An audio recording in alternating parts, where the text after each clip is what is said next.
There are two women who I absolutely have to recognize. Heather Pulder-Olson in the back there. Amy Sedgwick.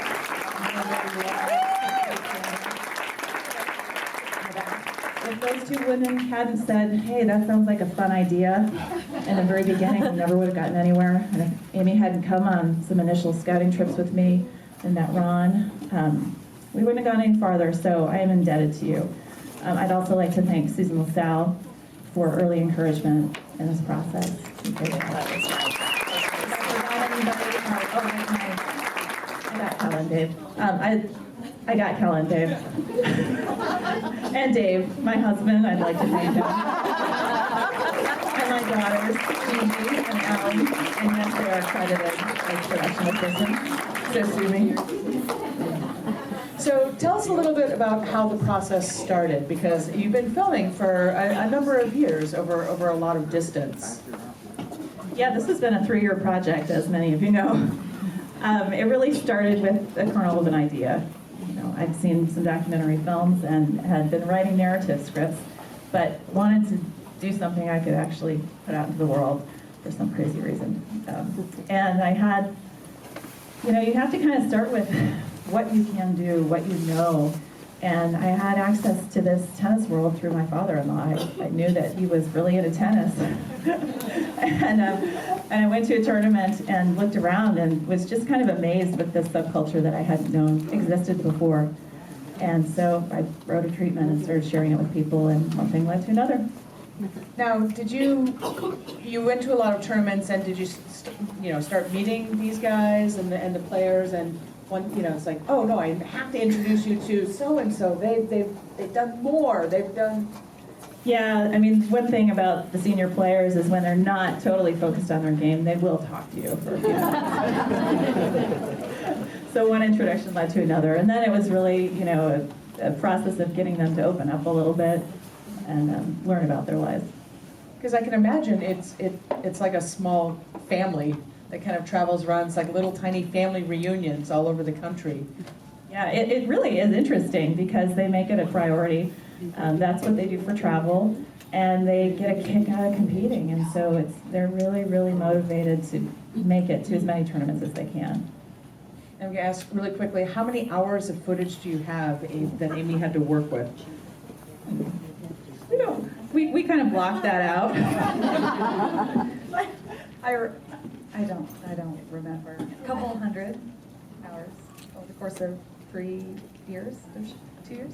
Yeah, I mean for the production, I mean, as you can see, it's a pretty bootstrapped production. There were actually 23 different locations in the film, so the footage ranges from iPhone footage to beautiful cinematography by Andreas and Nathan. And we didn't really try to calculate the number of hours that included the Handycam and iPhone. Yeah. Because it's got to be really hard to sort of sift that down and to find that kernel of the story. So now, how do you all feel about being movie stars? I didn't know it was going to come to this. I thought it was a family deal. I don't regard myself as a movie star. I'm glad to be here with these great players, and maybe someday I can close the gap a little bit.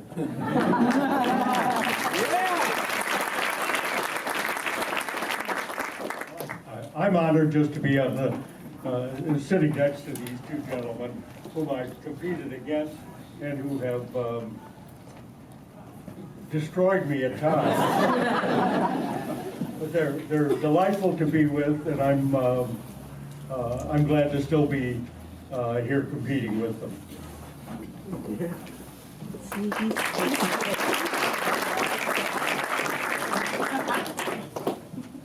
I think one of the greatest things about playing senior tennis is that we're all members of a very special fraternity. And whatever our lives have been in terms of our work, our commitment to tennis is what really joins us together. And win or lose, we have a great time, we have fun, we travel, we have tremendous family support. I know that my tennis game is it is what it is because my wife is behind me and with me. We've played a number of husband-wife matches where in the opening part of the match, my wife for about 3 games gets most of the balls, and then the light goes on and they figure out that's not the way to play this match. And the balls start coming to me. But it's a delight to be a part of this and to see this project come to fruition. And Kate, congratulations. A wonderful job.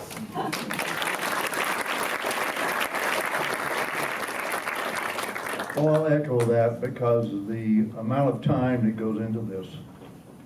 One, the organizational part of it, which you don't see, but the time commitment to put in that Kate and her staff, they spent a great deal of time in my hometown in Madison, Wisconsin, and it was great to have them there. And they were open to everybody around our club and people they met around our city. And I think a great deal of credit goes to them. One, for putting up for all this, the other is the job that they did. The thing about this is, in the tennis world, as a young man of a little rural town in America, we had 3 sports in our high school, and it was football, basketball, and tennis.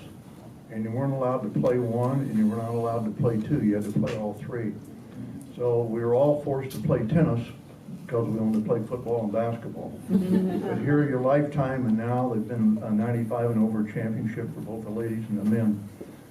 That speaks for this of all the sports. Trying to find 21 more people to play football against every day, 9 more to play basketball against is very difficult, and the injury level is extremely high. But I'll say this, that every day of my life that I hear from someone on the female or male side of this game. So you look at that of the 3 that I thought 2 far more important than tennis as a young man, that tennis is the most important. The sororal, fraternal part of this is a lifetime of treasure. And these people here and the ones I've met during this are lifetime friends. Andreas Gerton, you haven't met him but here, but a tremendous man that fled his home country, came to the United States, got the knack in the sort of photo business and shoots movies in Hollywood and documentaries all over the world. My life's treasured because of, he's another friend that I met because of tennis.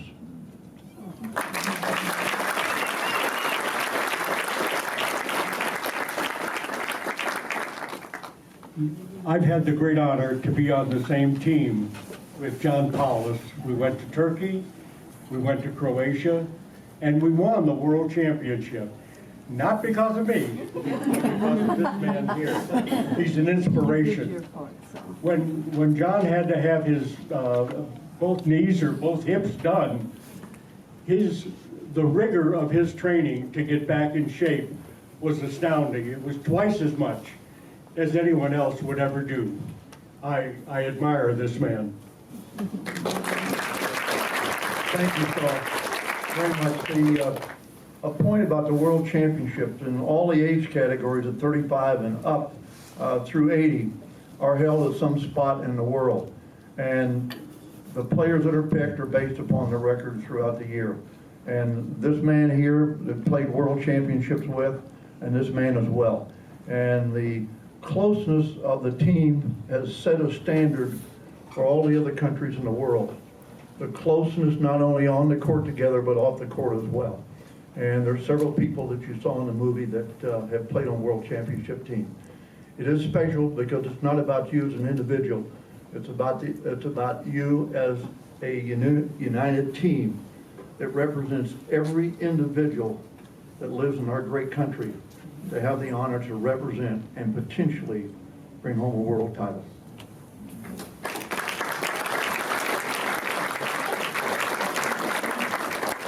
Are there questions out in the audience for anyone? Yes, in the far back. Well, this is kind of a comment, but I'm so honored to see this amazing movie with my 87-year-old grandfather currently passed, and won the Western Division, the juniors Western Division. Long time ago.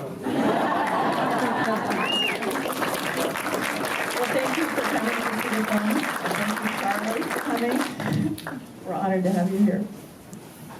Yeah, go ahead. This is a question for the composer, Catherine Grealish. How did you find that sound for the film? Question for the composer. How did you find that sound?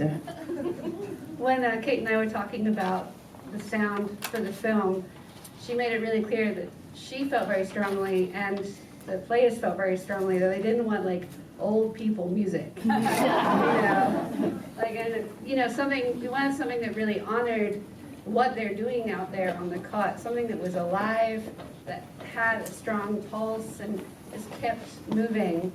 And then, you know, and there's also the fact that this is an indie film with an indie documentary budget. So the idea was to kind of utilize the money, make it go as far as possible to create the sound.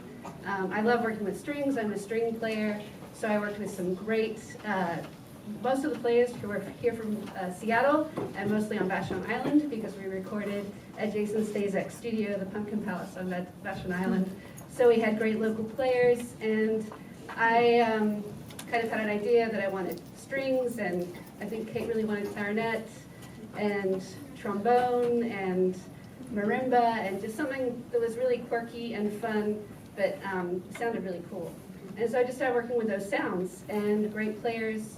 I knew the players, I wrote for them, and I had some pickup players in LA too, who I love, so I love hearing their sound.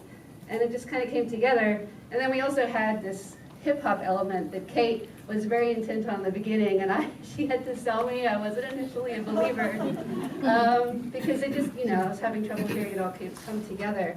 But she had such a clear vision, and this is, as a composer for film, this is why I love working in film, because you do work with a director and you do work with picture, you're inspired by the people, and things happen that wouldn't happen if it was just you. So I trusted her. She introduced me to Kellen, who creates great beats, and we collaborated together putting strings and French horn with beats. It came out awesome.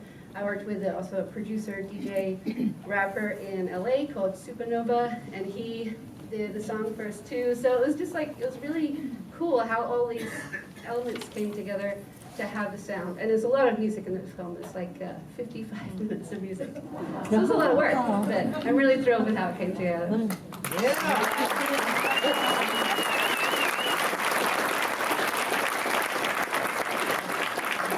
Well, one of the USTA slogans is, tennis is a sport for a lifetime, and you're looking at the result of that. This is a sport for a lifetime. It's great exercise. It's an amazing group of people to associate with, and the venues are great. I'm a lifetime supporter of the USTA and its tennis endeavors, and I hope our sport can continue to grow. I'm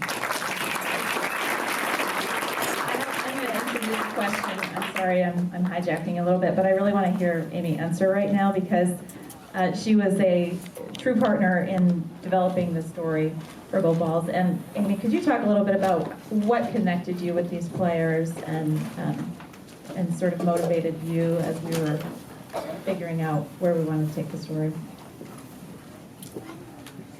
Yes, I can say those things. Well, it's interesting because I had just left a studio job. I hadn't even quit yet, and Kate, I know, she got her meat hooks in me, and I started watching the footage and learning these guys' stories, and I was like, fine, I'll do this whether I should or not. And honestly, Ron reminded me of my own grandfather, and I couldn't help it. I was just like totally enamored with his quirks and his obsession and his also sincere heart, you know, and the commitment and stuff like that. And honestly, I think hopefully based on the experience that you all had, that it was easy to see why it would be a fun project to work on. It's super inspiring, and actually, I'm an athlete and I'm a runner, and there's no way I'm going to be able to run at a certain age, my knees will be gone or whatever. I know, okay, I'll get new ones, maybe I'll have bionic legs by then, but I'm actually really excited to pick up tennis after 40, so, which is not that far away, actually. So, thank you guys, because I never would have thought about that in a million years. I worked on this film. Are there other questions out there? Oh, yeah, go ahead. I just wanted to speak to Saul's comment about lifetime sport. I know lots and lots of people in Seattle who are over 35 and play tennis. I have 2 kids who play lots of sports, and no matter how hard we try, we can't get them to play tennis. So do you have any suggestions on inspiring the next generation of tennis players? Do you have any suggestions on how to inspire kids to play tennis? Because it's a hard game. How do you get kids interested in playing a hard game like tennis these days? Well, we have a number of young people at our tennis club that play. And the first is you have to find ways to make it fun. And especially the younger ages, don't emphasize so much on what the strokes are like, other than trying to make contact and get the ball back in play, at least over the net. Then you can add to it and ask to try different things. And we have what we call pee-wees. We take them right out of the nursery. And we do little things by sitting down, touching feet with their parents, and rolling the ball back and forth, and taking a racket and holding it on the top of the handle with both parents, and then the parent releases. That doesn't seem like much, but it's on a tennis court. They're there together.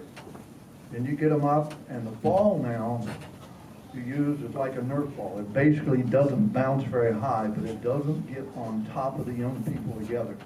And if you're going to ask us about how you go out and do it, you never release the ball from above the socket of your shoulder. You start lower and toss it out. It doesn't come over as quick and doesn't accelerate up into the player. That's your first things to do with them. And the racket selection, as I always say that the ladies always had blisters and sore elbows because their husband gave them a racket with a handle too big and it weighed too much. And you have rackets now that are very, very light that basically won't even weigh 5 ounces. My racket alone only weighs 8.9 ounces because of the well he plays with. That's a major thing with it. But make it fun.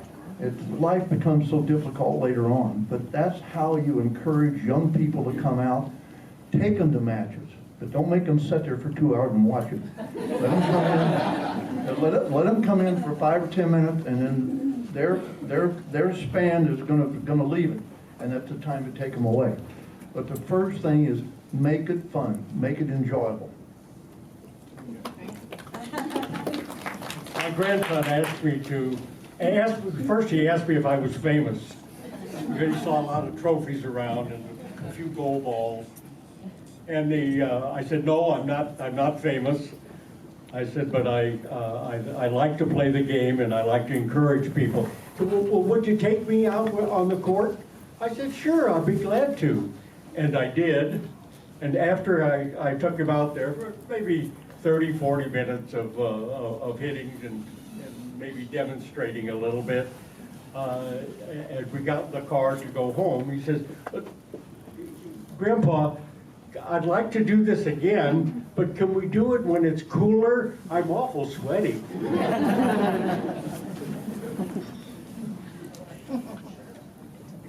Just one comment about people that play the game of tennis. I think there are really 2 types.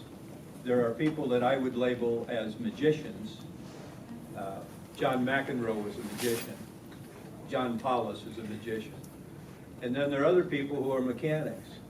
And I think that Ron and Saul and I would admit that we're among the mechanics, but with enough repetition and enough commitment. And Ron, you are an example of commitment.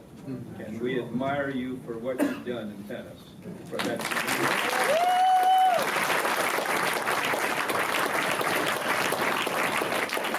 I'll throw one in, the very end of the movie. Jeff and Ron winning a gold ball in father and son. I coached NCAA championship basketball teams, and played all over the planet, involved with our Davis Cup team, you can go and name all the things. But the most enjoyable thing in my life was winning a National Father and Son with my father and a National Father and Son with my son. It exceeds everything that I've done in my life. It's only me. But to see this where the first gold ball that Jeff and Ron win is in the Father and Son Championship. And there's something about, it's not only a sport of a lifetime, it's a sport for a lifetime of family. And that, to me, is, our tennis court was made out of dirt, plowed under by 2 mules. It was tried to level by the boiler of a steam locomotive off the Baltimore and Ohio Railroad. And between the net posts bending in and the crabgrass about that far from the lines, and the lines being put down by the line from the outhouse. If you don't understand that, we had no running water, no heat, no electricity.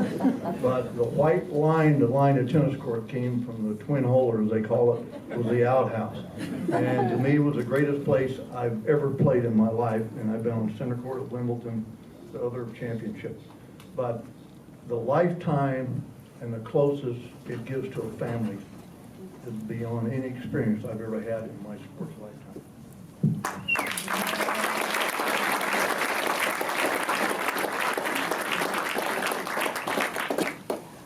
I started playing doubles with my son Jeff. He was 9 years old. And he was no good, and I was good, and we played the 2 brothers, and now it's turned around.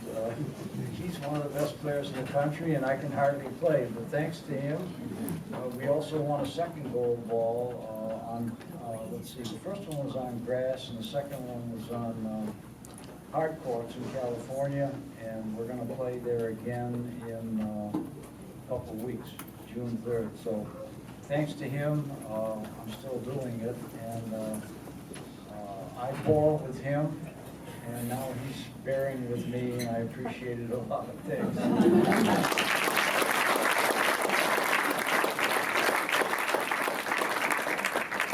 I have to tell you guys how inspirational you are. As you know, as we get older and we start to look at, you know, well, what are we going to do when we retire? And it's like, well, I guess I could play golf. You know, I mean, which I'm sure golf is fine, but to know that, you know, that there is this out there, and and you can start at whatever age and you can still achieve amazing things. It's incredibly inspirational. And I wanted to thank you all for being here for the premiere, and thank Kate and Amy and Catherine and all the other people that have made this amazing film. Thank you all so much for coming.